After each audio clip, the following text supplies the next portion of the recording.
नमस्कार, आपके साथ मैं हूं आकिल रजा। उत्तर प्रदेश में विधानसभा चुनाव बेहद करीब हैं और जैसे जैसे विधानसभा चुनाव करीब आएंगे आप देखेंगे कि आपका टेलीविजन स्क्रीन धीरे धीरे बदलने लगेगा और इसकी भूमिका बनाना शुरू कर दी है। यानी मैं बात गोदी मीडिया की कर रहा हूं। जैसे ही यूपी से ये खबर आती है कि कांग्रेस में नेता रहे जितिन प्रसाद बीजेपी में शामिल हो गए हैं, पूरे संपूर्ण गोदी मीडिया में एक खुशी की लहर दौड़ पड़ी। लगातार उन पर प्रोग्राम आने लगे, ये बताया जाने लगा कि अब जो है उत्तर प्रदेश में बीजेपी कितनी मजबूत होती हुई दिखाई दे रही है। यानी एक भूमिका बनानी शुरू कर दी है। जितिन प्रसाद कितने बड़े नेता हैं इस पर मैं बात करूंगा, लेकिन साथ ही साथ आपको बता दूं कि एक मुद्दा और है जो कहीं पर भी गोदी मीडिया ने नहीं उठाया। वो मुद्दा है किसान नेता राकेश टिकैत का।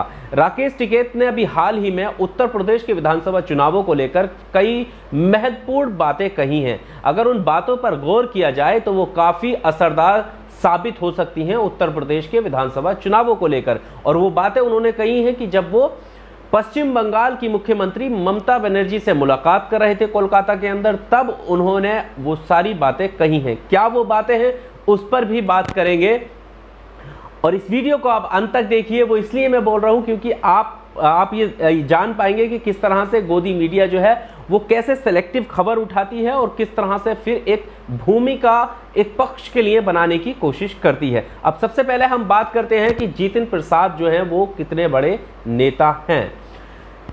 उनका नाम इससे पहले आप कितने लोग जानते हैं, इस बात से ये पता चलता है कि वो कितने बड़े नेता थे।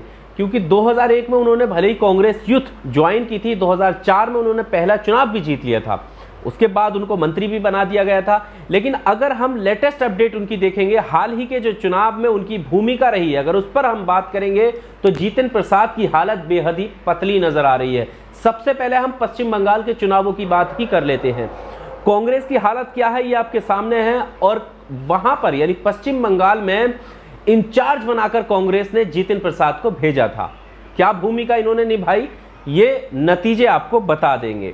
हाल ही के 2019 के लोकसभा चुनाव हारे हैं, उसके बाद 2017 में विधानसभा चुनावों में यूपी में क्या हालत रही है कांग्रेस की ये भी आपके सामने है। तब भी वो वहां पर लीड रोल में थे।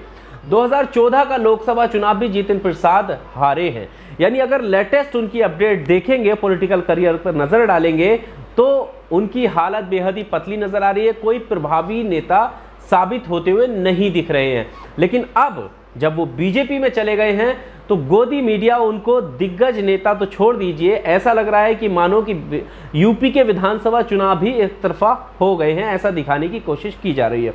और सिर्फ यही नहीं दिखाएगा गोदी मीडिया, भी धीरे धीरे कुछ और नाम क्वेश्चन मार्क के साथ आगे लग जाएंगे कि क्या ये भी बीजेपी में शामिल होने वाले हैं, क्या इसके बाद इनका नंबर आने वाला है। जैसे कि आपने सुना होगा सचिन पायलट की बातें सोशल मीडिया पर और बाकी जगह भी चल रही हैं। बहरहाल अब हम बात करते हैं दूसरी खबर की। दूसरी खबर क्या है जो मेन स्ट्रीम मीडिया से नदारद रही, यानी मेन स्ट्रीम मीडिया ने, जिसको गोदी मीडिया कहा जाता है, उसने नहीं दिखाई, जबकि वो भी विधानसभा चुनाव यूपी के लिए बेहद ही असरदार साबित हो सकती है। वो है राकेश टिकैत। आपको पता है कि राकेश टिकैत लंबे समय से उनका संगठन और बाकी किसान संगठन उनके साथ मिलकर किसान संयुक्त मोर्चा जो है वो लंबे समय से अलग अलग बॉर्डर पर बैठा है।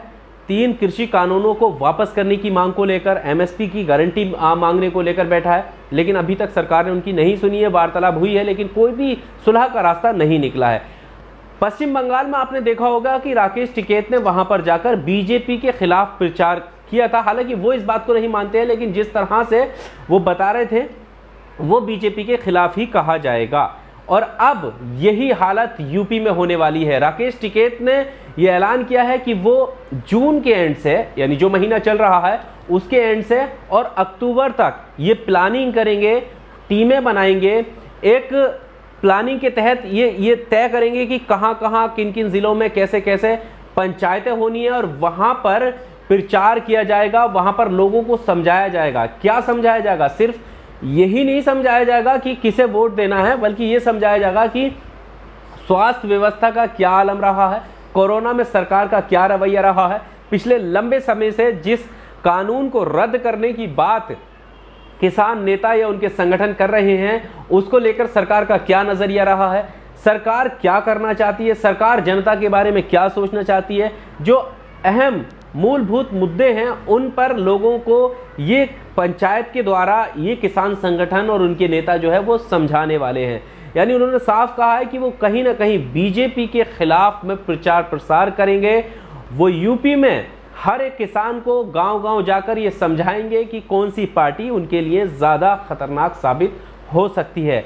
तो अब आप देख सकते हैं कि जब पश्चिम बंगाल में इसका असर देखने को मिला है तो क्या उत्तर प्रदेश में इसका असर देखने को नहीं मिलेगा, इस तरह के विरोध का असर देखने को नहीं मिलेगा। लेकिन अफसोस की बात यह है कि ये वाली खबर जो है आपको कहीं पर भी नजर नहीं आएगी। किसान नेता यूपी के सभी जिलों में जाकर समझाने की, पंचायतें करने की बात कर रहे हैं। विधानसभा चुनावों से पहले वो ठोस प्लानिंग, विचार विमर्श करने की बात कर रहे हैं। तो इस बात से अंदाजा लगाया जा सकता है कि राकेश टिकैत की अभी हाल ही की जो भूमिका है वो काफ़ी असरदार साबित हो सकती है विधानसभा चुनावों को लेकर।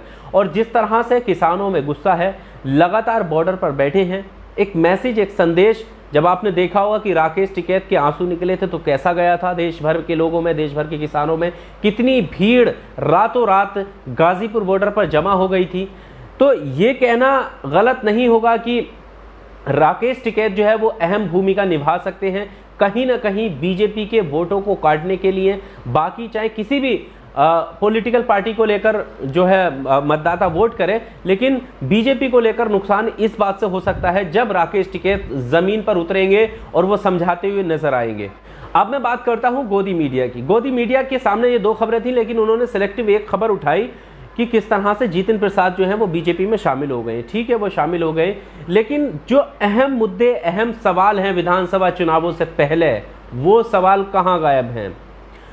कोरोना महामारी को लेकर जो सरकार से सवाल पूछने चाहिए थे वो कहां गायब हैं? गंगा में तैरती लाशें कैसे ये मीडिया वाले भूल जाते हैं, क्यों इस पर कोई सवाल नहीं करते? वैक्सीनेशन का काम जो होना है वो किस तरह से डिले हो रहा है, क्यों वैक्सीन की तैयारियां नहीं हुई, वैक्सीनेशन की तैयारियां नहीं हुई? स्वास्थ्य व्यवस्था का इतना बुरा हाल कैसे है? हॉस्पिटल्स में बेड्स की कमी कैसे हुई? और जब इतना समय सरकार के पास था तो उन्होंने इस तरह की तैयारियां क्यों नहीं की? ये सारे जो मूलभूत सवाल हैं, मूलभूत मुद्दे हैं, वो गोदी मीडिया की नज़रों से नदारद होते हुए नजर आए हैं। सवाल होता है तो सिर्फ विपक्ष से होता है, राहुल गांधी से होता है या कांग्रेस से होता है कि वो सवाल क्यों कर रहे हैं, इस पर सहयोग क्यों नहीं कर रहे। जबकि ये बात हम स्पष्ट रूप से कह सकते हैं कि जब भी हम सरकार से सवाल करते हैं, जब भी हम अपने चुने हुए प्रधानमंत्री से सवाल करते हैं, तो वो देश से सवाल नहीं होता है, यानी देश का जो है, देश का अपमान नहीं होता है। वो सरकार से सवाल करना भी लोकतंत्र का एक हिस्सा है। तो यहाँ पर ये बताने की कोशिश की जाती है, ये बनाने की प्रोपेगेंडा ये कोशिश की जाती रही है कि आप जो है वो देश की बदनामी करने में लगे हुए। अगर गंगा में तैरती हुई लाशों की पिक्चर विदेशी मीडिया छाप देती है तो इसमें सरकार की जिम्मेदारी है कि ये नौबत क्यों आई, क्यों तैयारी इसकी नहीं हुई। जब बाकी देश कर लेते हैं तो क्यों तैयारी नहीं हुई? यहाँ पर जो है पुरानी सरकारों को गिनाने में लग जाते हैं मौजूदा सरकारें कि उनके कार्यकाल में क्या कुछ हुआ। जब आपके हाथ में सारा कार्यकाल है तो जिम्मेदारी आपकी है कि आप इसको कैसे निभाएं। तो बहरहाल जैसे जैसे उत्तर प्रदेश का विधानसभा चुनाव करीब आता जाएगा, आप देखेंगे कि टेलीविजन पर डिबेट का स्तर किस तरह से गिरता हुआ नजर आएगा। मूलभूत मुद्दे उसमें से गायब हो जाएंगे। ऐसी बातें होंगी जहां से वोटों का तुष्टीकरण हो सके। कथित तौर पर वो हिंदू मुस्लिम के एजेंडे चलाए जाएंगे, जहां पर हॉस्पिटल्स की बात नहीं होगी, जहां पर स्वास्थ्य व्यवस्था की बात नहीं होगी, जहां पर शिक्षा व्यवस्था की बात नहीं होगी, वहां पर बात होगी तो बहुत सारे हिंदू मुस्लिम और जातिगत, जहां पर आप देख सकते हैं कि अभी भी एक टाइटल चला था कि तिलक, तराजू और तलवार के सहारे जो है बीजेपी बेड़ा पार करेगी। यानी जातिगत आधार पर एक तरीके की रिपोर्टिंग होनी कथित तौर पर शुरू हो जाएगी और धर्म को लेकर इस तरह के प्रोग्राम चलाए जाएंगे, हिंदू मुस्लिम एजेंडे पर प्रोग्राम चलाएंगे, मंदिर मस्जिद को लेकर प्रोग्राम चलाए जाएंगे, जिससे जो जनता है उसका ध्यान भटकाने की पूरी कोशिश की जाती रहे। बहरहाल इस वीडियो में सिर्फ इतना ही। अगर आपको ये वीडियो अच्छा लगा हो तो वीडियो को लाइक कीजिए। अगर चैनल पर पहली बार आए हैं तो चैनल को सब्सक्राइब करना नहीं भूलिएगा। बहुत शुक्रिया।